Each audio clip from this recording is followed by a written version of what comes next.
GAU simba amakanda hoima okay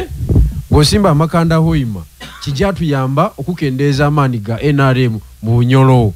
oli kitegeera and other sub-regions tutyo tubenga tubatema but abolo oluvuganya tubana obuzibu bwaife nti twenda ino okunenia mwali kwa wife gwe tuvuganya naye twaloba kulingira bunafu bwaife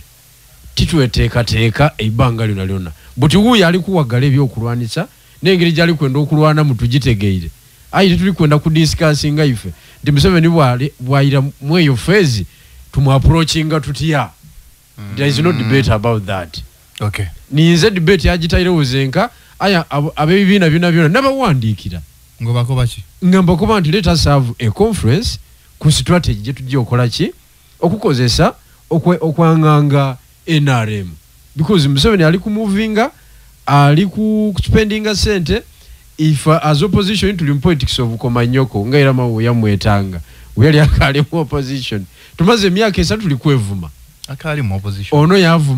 ono yavuma ekibina kye yawulamu kino kye yawulamu ono yayiba dino ono yayiba ebitano FDC yali affected by million 3 de twamana ku mawulire tubatu akava million 3 ed FDC eviremu ebiwayi 2 ate twayingira ebitano edanup same story ngotegeire wale we batuse because of 300 ate wena wale ta debate y'ebitano so tuina obunafazi oluyo oluvuganya n'oluwabano omwaganya okutaking advantage but oluyo oluvuganya burukola kyendiiko ba proposal jena proposinga wallahi mawuni bwabisa bino ebintu tujja kumwenganga kale balaino Honorable Brandon Dijoli mubimu kubuwayiro obuli keep issues mu proposals dino mulimu okubanninga fundraising activities during election campaigns kyendidi kiri kirala nti ku meza as of today olina invitations this week 10 eda fundraising either kibina oba association oba ki balina okuba bakwese oba wedding oba introduction okuziyiza bana byafuzi okwenigira mu fundraising dino mu kaseera ka campaign okiwagira nga tukali kujje nenzoterezaamu nti NRM tunetegeka okulonda ate NRM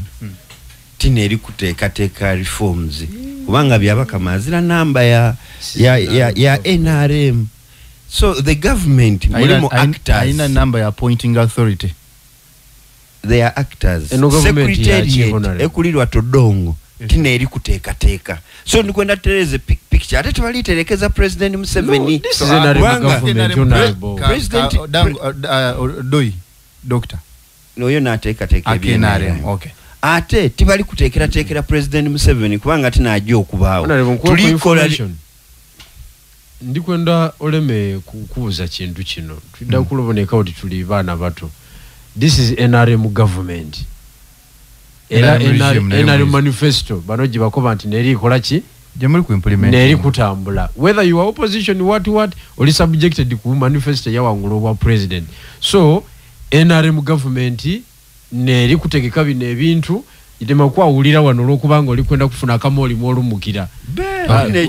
oidi government yekolera eri kwa amasiga 3 kitufu ndirake ntiesigendi lyentiamamu ni jeno bijiro yali kwenda okuidamu so amasiga ago bwetubenga tuli kudiscussing ebintu ezirayemerera taida kwa nti okusinza ku Eastern Revolutionary Platform aida ku legislating a national issues n'ekintu ekindi kye tukwenda otereezaamu nti amateeka gano reforms tubali dikolera president Museveni but rather kubanga akobe ati jeno mwine tiddi oba olulimi lwabajena yakobe ati jeno mwine gwe bali kutereekeza ekintu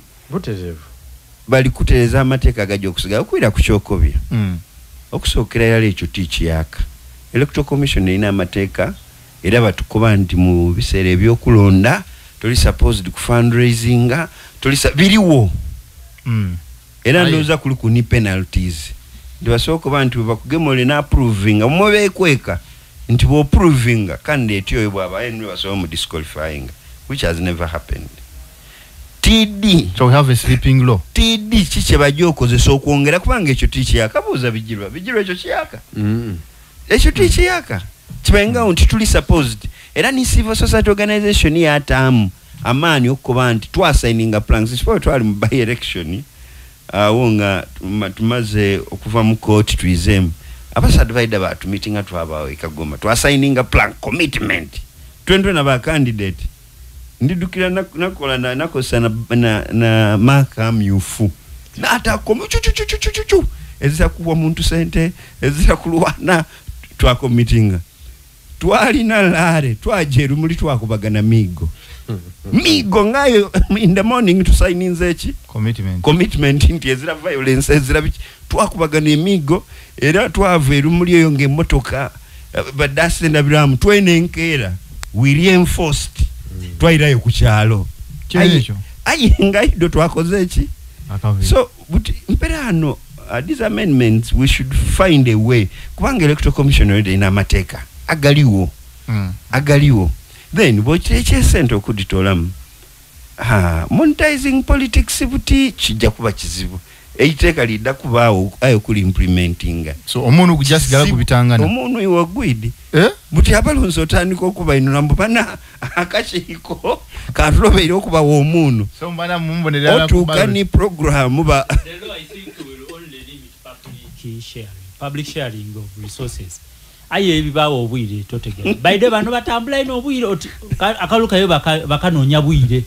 omusana alambala aye okuva esaawa endala emotoka divuga ebyalo paka 12 kai bairayo mundolo ate woyogera oto ndikizagana kuberi akaluka wali mwakomukulu ya maisona Brandon nesa ngayo ne bwako betulira bwire enzo obwire nabaire ku vigil buyengo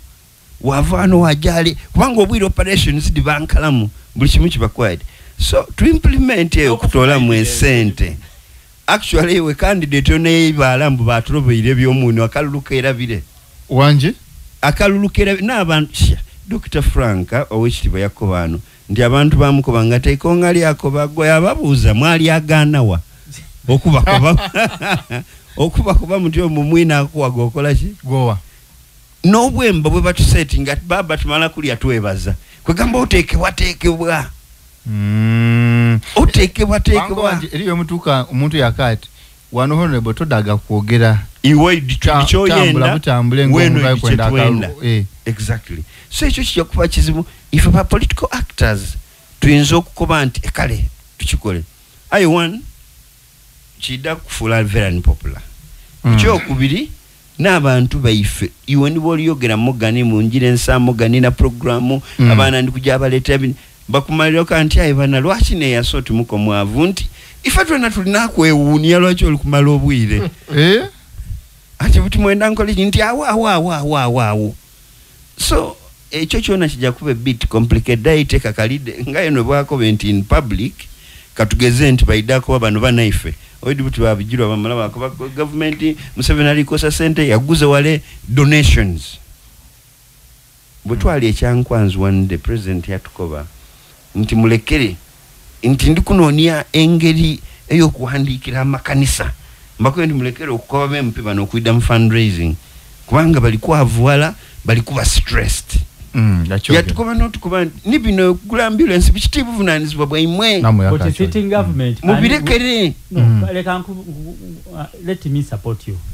Will the sitting government not deliver services because there is an election law banning? Because the sitting government, like it or not, it uses government resources to deliver on its manifesto. But there's also using system nga wezimbibwa nti atwine wanaleta ambulance chanda uloku Brandon okujigema yakati njirese those are two different things. Even if I was a public servant up to last year from 1994 I don't talk about Bigirwa. Why? I'm a work of the government. So I refer to the manifesto of the government that we use to implement government policies. Okay. So ekyo kyonna ekyempiya kidda kuba bit complex eiteka liyinza okwidda lyabaawo but it will sleep like wokobi kubanga one ndife ba actors in politics will never respect it. Tuidda kubanga tukukuta eriyo wano batukoba nga tugeze mu campaign bribery nze ndano nayogera nawa wano Henry nti abantu abana bayi omukama katonda abankumire naleka Henry tuhando nze netoireko but amwede committing any regularity ayo kubanga tili chikola physically kubanga nintu bananku bechifanani ekyo bayidda kukikozesa bantwale mu kooti so ekyo kizibu